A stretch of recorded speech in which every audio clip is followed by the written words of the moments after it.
दोस्तों, जो भी जीव इस मृत्यु लोक में जन्म लेता है उसका मृत्यु के बाद पुनर्जन्म होना तय है।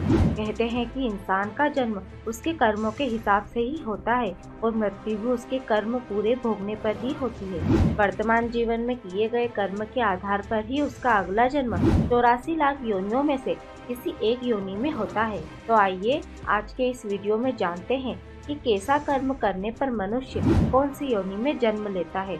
लेकिन उससे पहले आप हमारे चैनल को सब्सक्राइब करें और हमारे वीडियोस को लाइक और शेयर जरूर करें।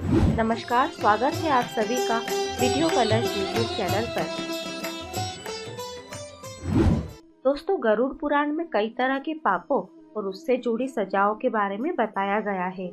ऐसा माना जाता है कि मृत्यु के पश्चात नरक में सजा भुगतने के पश्चात मनुष्य का किसी योनि में जन्म होता है। गरुड़ पुराण में बताया गया है कि जो मनुष्य पराई स्त्री से संबंध बनाता है उसे नरक में जाना पड़ता है। यहाँ उसे कई दंड भोगने पड़ते हैं और इस सब के बाद उसे एक के बाद एक विभिन्न जन्म मिलते हैं। वह सबसे पहले भेड़िया बनता है और फिर एक कुत्ते के रूप में जन्म लेता है।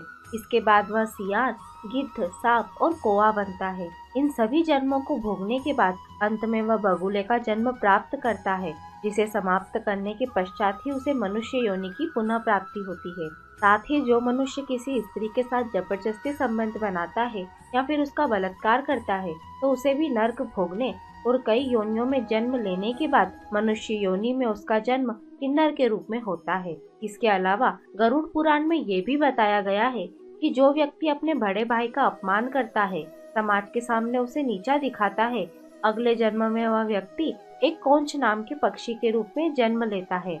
इस जन्म को वह इंसान 10 वर्षों तक भोगता है और उसके बाद ही उसे अगले जन्म में मनुष्य योनि मिलती है।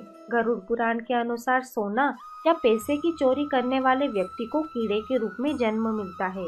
जो व्यक्ति चांदी के सामान की चोरी करता है वह कबूतर बनता है। इसके अलावा जो व्यक्ति किसी के वस्त्रों की चोरी करता है उसे अगले जन्म में तोता बनकर जन्म लेना होता है। सुगंधित पदार्थों की चोरी करने वाला व्यक्ति छछूंदर के रूप में जन्म लेता है। किंतु यदि अपराध चोरी से बड़ा हो तो योनि और भी भयंकर प्राप्त होती है। साथ ही जो व्यक्ति किसी हथियार से किसी की जान लेता है तो उसे गधे की योनि में जन्म लेना पड़ता है। उसके बाद वह हिरण की योनि में पैदा होता है, फिर वह मछली, कुत्ता, बाघ और फिर उसके बाद मनुष्य योनि को प्राप्त होता है।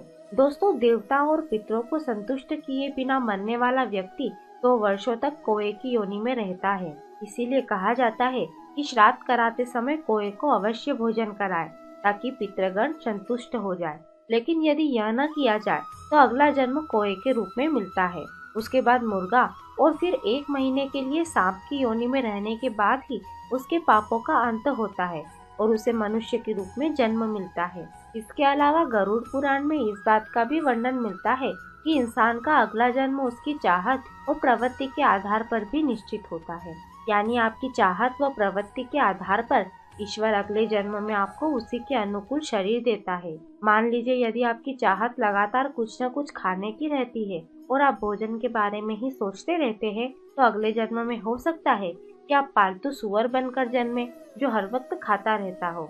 इसीलिए दोस्तों, यदि आप पुनः मनुष्य की योनि में जन्म लेना चाहते हैं या फिर जीवन मृत्यु के इस चक्र से मुक्त होना चाहते हैं तो इस जन्म में अच्छे कर्म करें और धार्मिक आदतें अपनाएं ताकि आपको ईश्वर का सानिध्य प्राप्त हो सके। और इसी के साथ हमारी ये जानकारी भी यहीं समाप्त होती है।